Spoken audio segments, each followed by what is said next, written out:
He's the tough, no-nonsense mechanic and cult character of the A-Team, known for his gold chains, phobia of flying and disdain for crazy fools. Today we're looking at the life, campaigns and most importantly the medals of mohawked muscle man himself, B.A. Baracus.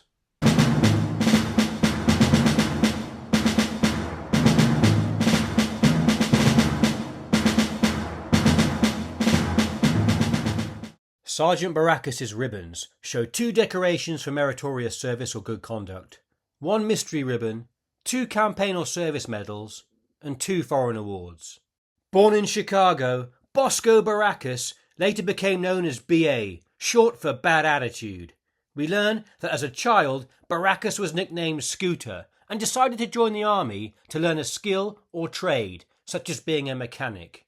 Baracus would go on to join the Special Forces. Although the show never gives a precise unit number, such as 1st Special Forces Group or MACV-SOG, it describes the A-Team as a commando unit, and they are pictured with green berets. Reportedly, the A-Team were named after Operational Detachments Alpha, ODA, of the US Special Forces during the Vietnam War. Other fictional characters from the 1980s, such as John Rambo and Colonel Troutman, also served with the Green Berets. The story goes, the A-Team is sent on a top-secret mission to rob the Bank of Hanoi in January 1971 in North Vietnam. Due to the mission being highly sensitive and secret, only their commanding officer knows about the operation. However, when he is killed, they are then falsely accused of actually robbing the bank for themselves for their own profit and assassinating their commanding officer. They are arrested and put into military stockade or prison. However, in 1972, they escape. Baracus and his cohorts then escape this maximum security military stockade and hide out in the Los Angeles underground, becoming soldiers of fortune. Led by the cunning Colonel John Hannibal Smith, who famously loved it when a plan came together, the A-Team was a 4-man squad of fugitives for hire.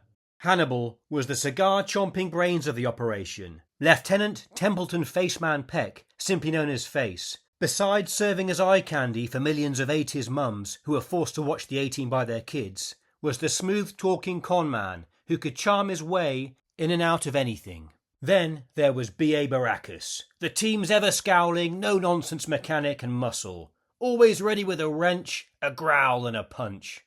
The final member of the team was Howling Mad Murdock, the A-Team's chopper pilot in Vietnam, now confined to a VA hospital for insanity. Clearly suffering some form of PTSD, Murdock continually breaks out of the VA to help his pals. Murdock's antics would constantly annoy Baracus, such as talking to make-believe characters like his invisible dog, Billy. With Hannibal's chain-smoking like a human chimney, wanton womanizer Face hopping in and out of more beds than Don Draper, and Baracus dishing out beatdowns on bad guys like it's a hobby, these 80s alpha males would be walking HR violations today. Poster boys for what we now term toxic masculinity. Having a strong moral compass and a soft spot for kids, Baracus would say, "I always try to do what's right." Mr. T, who portrayed the character of B.A. Baracus, was himself a born-again Christian, and he believed the character needed to show positive messages to children, such as standing up to bullies and respecting your elders. Baracus and the A-Team are relentlessly pursued by the seemingly most inept military police unit in the world. MPs so clueless they can't manage to track down a man who wears more bling than a diamond convention in Las Vegas and rides around in the most conspicuous van in all of Los Angeles. Despite having access to manpower, vehicles and government-grade surveillance, the hapless MPs are continually outwitted at every turn by Hannibal Smith and his ragtag crew. Surely these are the easiest bolo targets ever for any surveillance team. Interestingly, Mr. T actually served in the US military police in the 1970s before he became famous. Not a man to rack up frequent flyer miles, Baracus has an intense fear of flying. Whether this fear stemmed from some deep-rooted trauma in Vietnam, or just an extreme hatred of airplane food, the team constantly have to drug him to get him on a plane. Speaking of Vietnam, in Season 4, Episode 7, we see Baracus' old Vietnam buddy turn up. Hulk Hogan himself. The two brawny bruisers tag team and tackle a gaggle of gangsters, preventing the criminals from tearing down a children's home. Although Baracus' unique haircut was termed a mohawk in the A-Team, in real life, Mr. T stated his distinctive hairstyle was inspired by Mandinka warriors in West Africa. Baracus was a mechanical genius of mythic proportions. Give him a toaster, a lawnmower, 3 coat hangers and a can of axle grease, and he'll build you a tank before lunch. The man could turn a janitor's closet into a fully functional armoury in the space of an ad break. Baracus was known as a fierce protector of children. In his spare time, he would help out coaching kids, working out in the gym, and drinking copious amounts of milk. In the final series of the A-Team, during their court-martial, Baracus is asked to provide a deep psychoanalysis of Murdock's mind. Baracus states, "The man is a fool. He's crazy. He sees people that really ain't there. Talk in circles all the time." Despite BA's constant threats to bust Murdock's face or quit your jibber-jabber, fool, there's a deep brotherly bond between the two. Baracus might grumble, groan and glare at Murdock, but this just hides a budding bromance.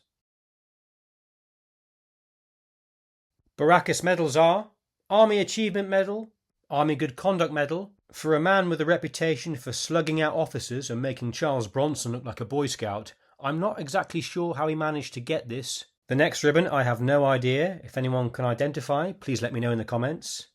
National Defence Service Medal, Republic of Vietnam Armed Forces Honour Medal, US Vietnam Service Medal, and Republic of Vietnam Campaign Medal. The foreign and US awards do seem jumbled up as well. Just a side note, Wikipedia shows 2 versions for his ribbons, as he wore another set for a different uniform, where he appeared wrongly as what looks like a corporal with a silver star. But I will go with the original set I showed, as he wore it in the final series court appearances. Wikipedia states he also had a Republic of Vietnam Civil Actions Medal, but I don't see it. Many growing up as kids in the 1980s like me can remember having A-Team action figures, especially B.A. Baracus, who quickly became the most popular member or breakout star of the team. Allegedly, Mr. T's popularity irritated George Peppard, who played Hannibal. Peppard was a classically trained actor and a big film star before the A-Team, and supposedly resented Mr. T's rise to fame without having any previous acting experience. Sources claim at one point Peppard would only speak to Mr. T through other actors such as Dirk Benedict, who played Faceman. When asked though, years later, Mr. T did say that much of that was overblown, and he generally got on with Peppard, who gave him advice and support behind the scenes. When the A-Team was released, it received a mixed reception from Vietnam veterans. At a time when Vietnam vets are often shown as broken, unstable or dangerous by the media, the A-Team offered a more positive action hero portrayal of ex-military men. Resourceful, loyal, patriotic and capable, although clearly the sanitised violence and comic book tone didn't reflect the true experiences of combat, or in Murdock's case, PTSD. So you'd be surprised at the amount of requests I've had for the A-Team.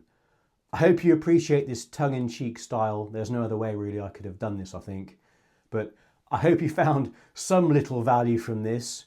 Thanks for watching, and I'll see you in the next one.